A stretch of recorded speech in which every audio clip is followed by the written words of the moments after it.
welcome back to my channel. My name is Ratika Gupta and guys, today we'll be discussing section 26 CRPC which talks about courts by which offences are triable.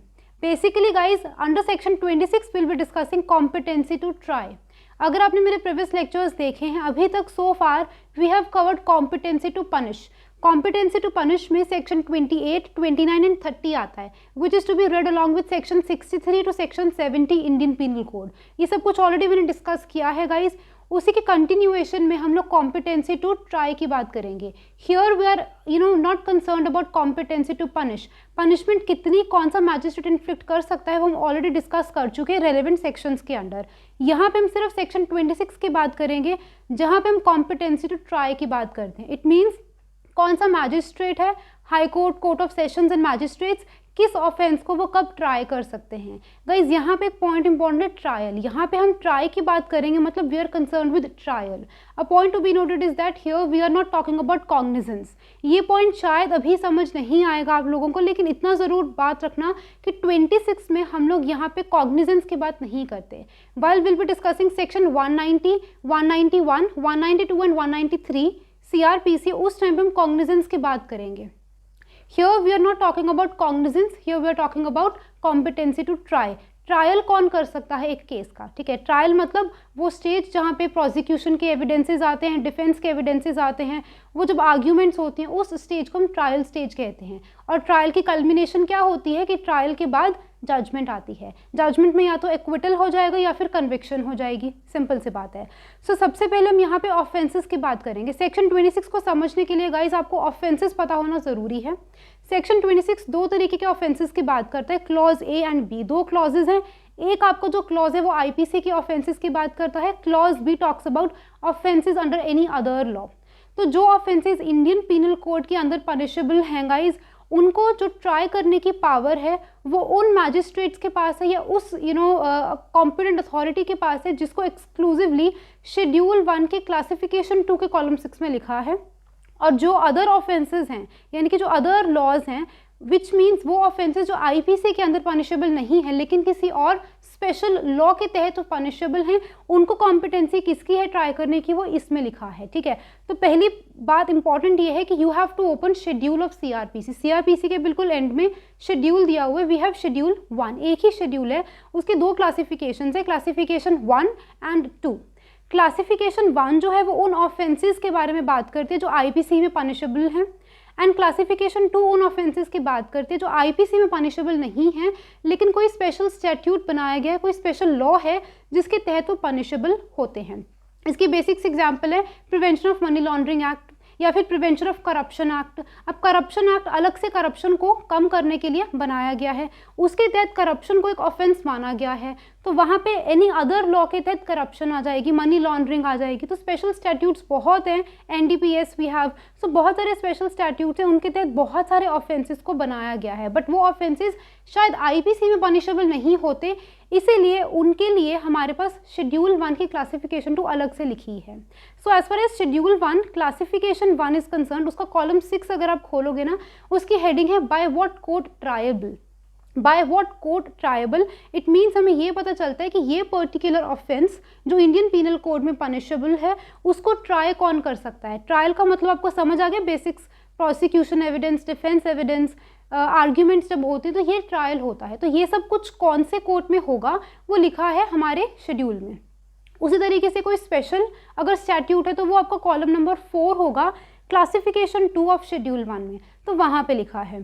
तो basically उन्होंने कहा कि इस section 26 में हम जब offences की बात करते हैं तो हम दोनों ऑफेंसेस को इंक्लूड करते हैं, चाहे वो आईपीसी में पनिशेबल है या फिर वो एनी अदर स्टैट्यूट में पनिशेबल है. ठीक है. अब ऑफेंसेस आपको समझ आ चुके हैं. तो उन्होंने ये कहा section 26 clause A and be clearly कहता है कि जब हम किसी कोर्ट की बात करते हैं तो कोर्ट में हाई कोर्ट आता है, कोर्ट ऑफ सेशंस आता है, एंड शेड्यूल में अगर किसी को भी पावर दी है वो आते हैं. अब शेड्यूल में पावर किसी को भी दी जा सकती है. गॉड शेड्यूल अगर आप ओपन करोगे, बेसिक्स मैंने आपको समझा दिए, तो वहाँ पे आपको दिखेगा बहुत जगह कोर्ट ऑफ सेशंस भी लिखा होगा, बहुत जगह आपको देखने को मिलेगा एनी मैजिस्ट्रेट. एनी मैजिस्ट्रेट का मतलब क्या हुआ, अगर आपने मेरे प्रीवियस लेक्चर्स देखे हैं specially on hierarchy of courts, section 6 अगर आपने मेरा देखा है उसमें आपको पता है कि magistrate includes judicial magistrate second class, judicial magistrate first class and chief judicial magistrate. तो अगर आपको शेड्यूल के कॉलम 6 में देखने को मिलेगा any magistrate, it means it is tribal by any magistrate which may be judicial magistrate second class, first class और chief judicial magistrate. कहीं ना कहीं आपको स्पेसिफिकली कोर्ट ऑफ सेशंस भी देखने को मिलेगा। और सेक्शन 26 कहता है कि कोई भी ऐसा ऑफेंस जो आईपीसी में या अदर स्टैट्यूट में अगर वो ऑफेंस है, वो पनिशेबल है, तो उसका ट्रायल हाई कोर्ट भी कर सकता है।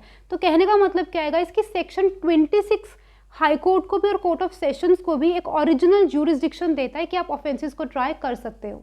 High court and court of sessions have been given concurrent original jurisdiction, दोनों को एक साथ कंकरेंटली साइमल्टेनियसली एक साथ दोनों को ओरिजिनल ज्यूरिसडिक्शन दी है कि ओरिजिनली केसेस हाई कोर्ट में या कोर्ट ऑफ सेशंस में फाइल हो सकते हैं, वेयर बाय उनका ट्रायल किया जाएगा। कॉग्निजेंस की बात नहीं हो रही गाइस। सेक्शन 190 सीआरपीसी कहता है कि कॉग्निजेंस जहां तक पॉसिबल है जुडिशियल मैजिस्ट्रेट फर्स्ट क्लास ही लेता है। हाई कोर्ट या कोर्ट ऑफ सेशंस कॉग्निजेंस नहीं लेते हैं, ले सकते हैं एक्सेप्शनल सर्कमस्टांसेस में, लेकिन नॉर्मली वो नहीं लेते हैं। तो यहाँ पे हम लोग ट्रायल की बात कर रहे हैं, ट्रायल किया जा सकता है। बट फिर वही बात है कि as a matter of practice ऐसा नहीं होता। As a matter of practice सबसे पहले केस जो जाता है वो जुडिशियल मैजिस्ट्रेट्स के पास जाता है। जो मैजिस्ट्रेट्स होते हैं ना, judicial magistrate first class, second class, chief judicial magistrate, as a matter of practice cases उनके पास जाते हैं, वहाँ पे ट्रायल होता है। वो ट्रायल करेंगे bye virtue of this schedule, क्योंकि शेड्यूल में उनको पावर दे रखी है, तो वो ट्राई करेंगे।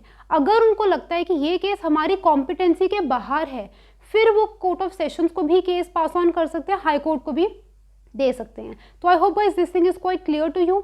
अब आपको एक पॉइंट देखने को मिलेगा, सेक्शन 26 क्लॉज बी में हाई कोर्ट के बाद डायरेक्टली शेड्यूल की बात करिए, कोर्ट ऑफ सेशंस को नहीं लिखा। हालांकि 26 क्लॉज ए में वहाँ पे लिखे high court followed by court of sessions and any magistrate empowered bye virtue of this schedule, लेकिन सेक्शन 26 क्लॉज बी में ये नहीं लिखा। बट गाइज उसका मतलब ये नहीं है कि कोर्ट ऑफ सेशन के पास कंकरेंट ओरिजिनल ज्यूरिसडिक्शन नहीं है टू ट्राई दोज केसेस जो कि स्पेशल स्टैट्यूट्स में आते हैं। वहाँ पे इम्प्लिसिट है कि कोर्ट ऑफ सेशंस के पास पावर होती है टू ट्राई। बेशक court of sessions have been omitted there, but it is implicit कि वहाँ पे कोर्ट ऑफ सेशंस के पास भी केस जा सकता है। ठीक है, अब यहाँ पे एक पॉइंट मैं आपको समझाना चाहती हूँ कि normally what happens is, normally cases क्योंकि मैजिस्ट्रेट्स के पास जाते हैं, अगर मैजिस्ट्रेट्स को लगता है कि ये केस हमारी कॉम्पिटेंसी के बाहर है, तो क्या कर सकते हैं वो मैजिस्ट्रेट्स जो है ना, वो कोर्ट ऑफ सेशंस को केस भेजते हैं। जब एक मैजिस्ट्रेट कोर्ट ऑफ सेशंस को केस भेजता है guys, that is called committal. उसको हम क्या बोलते हैं, कमिटल। हमेशा होगा जुडिशियल मैजिस्ट्रेट की कॉम्पिटेंसी के बाहर अगर कोई केस जाता है। कॉम्पिटेंसी के बाहर मतलब शायद से वो जो पनिशमेंट इन्फ्लिक्ट करना चाहते हैं वो सेक्शन 29 में उनकी पनिशमेंट इन्फ्लिक्ट करने की पावर से बाहर है। एक जुडिशियल मैजिस्ट्रेट फर्स्ट क्लास को लगता है फॉर एग्जांपल कि इस ऑफेंस की पनिशमेंट 3 साल से ज़्यादा की मिलनी चाहिए, पर अगर आपको सेक्शन 29 याद हो, वो क्लियरली कहता है कि उनकी competency to punish is maximum 3 years. 3 साल से ज़्यादा वो पनिशमेंट दे ही नहीं सकते। तो इस सिचुएशन में क्या होगा, अगर उनको लगता है कि मेरी कॉम्पिटेंसी के बाहर है, तो वो कोर्ट ऑफ सेशंस को केस कमिट कर देते हैं। ये जो कमिटल है ना, ये 323 में होती है। 323 सीआरपीसी को, इसके बिल्कुल बाद हम 323 सीआरपीसी स्टडी करेंगे along with section 209 read with 228 CrPC. तो ये तीनों सेक्शंस को ब्रॉडली डिस्कस करेंगे इन माय अपकमिंग लेक्चर्स।